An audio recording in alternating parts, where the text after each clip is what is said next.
आई के सिपाहियों के हाथों शिकस्त खाने और अकन के संसार किए जाने के बाद अब खुदावंद ने यशवा से कहा, खौफ ना खा और परेशान ना हो, जंगी मर्दों को साथ लेकर आई पर हमला कर, मैंने उस शहर को भी तुम्हारे कब्जे में कर दिया है। खुदावंद ऐसे लोगों की बहुत बर्दाश्त करता है जो उसकी मर्जी के मुताबिक ज़िंदगी नहीं गुजारते, लेकिन वो वक्त आता है जब वो कहता है, बस बहुत हो गया। अगर खुदा चाहे तो वो किसी भी चीज़ या शख्स को सज़ा के तौर पर हलाक कर सकता है। इस वजह से हमारे लिए उससे डरना, उस पर ईमान रखना और उसकी फर्माबरदारी करना बहुत ज़रूरी है। यशवा ने सिपाहियों के एक गिरोह को आई के इलाके की तरफ भेज दिया। उन्हें वहां जाकर शहर के पीछे छुप जाना था। फिर अगली सुबह यशवा बाकी सिपाहियों को लेकर आई की दूसरी तरफ चल पड़ा और उन्होंने वहां अपना डेरा लगाया। थोड़ी देर के बाद शहर का फाटक खुल गया और आई के सिपाही इस्राएलियों के साथ जंग करने के लिए निकले।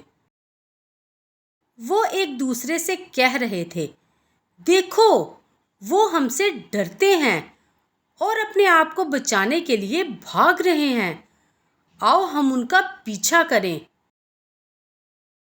फिर आई के सारे जंगी मर्द इस्राएलियों के पीछे भाग गए, यहाँ तक कि उन्होंने शहर का फाटक भी खुला छोड़ दिया। ये सवाल आपके जहन में आया होगा कि इस्राएली क्यों उनसे भाग रहे थे?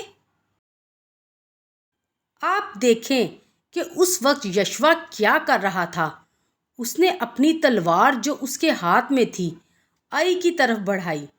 खुदावन ने उसको ऐसा करने का हुक्म दिया था।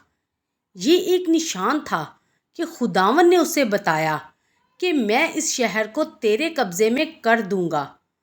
उस लम्हे सारे सिपाही जो आई शहर के पीछे छुपे हुए थे वहां से निकले और खुले फाटक से गुजरकर शहर में दाखिल हुए। फिर उन्होंने शहर को जला दिया। आई के जंगी मर्दों ने पीछे मुड़कर नजर की तो देखा कि शहर से धुआं आसमान तक उठ रहा है। ओह, क्या हो गया?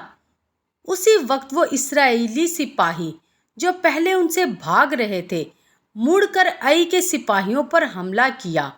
उनको बचकर भागने का मौका बिल्कुल नहीं मिला, वो सब हलाक हो गए।